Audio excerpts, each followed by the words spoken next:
How to restore your Snapchat streak fast. Hi guys, welcome back again to our channel. Let's begin. Lost your Snapchat streak? Don't panic. Here's how to get it back in just a few steps.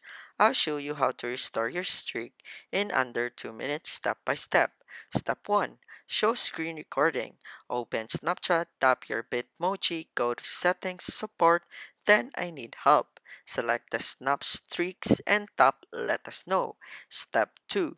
Explain filing out. Filling out the username, friend's username, how long the streak was, reason for losing it, for example, app glitch or Wi Fi issue. Tips: Snapchat usually restores if both users have sent snaps daily.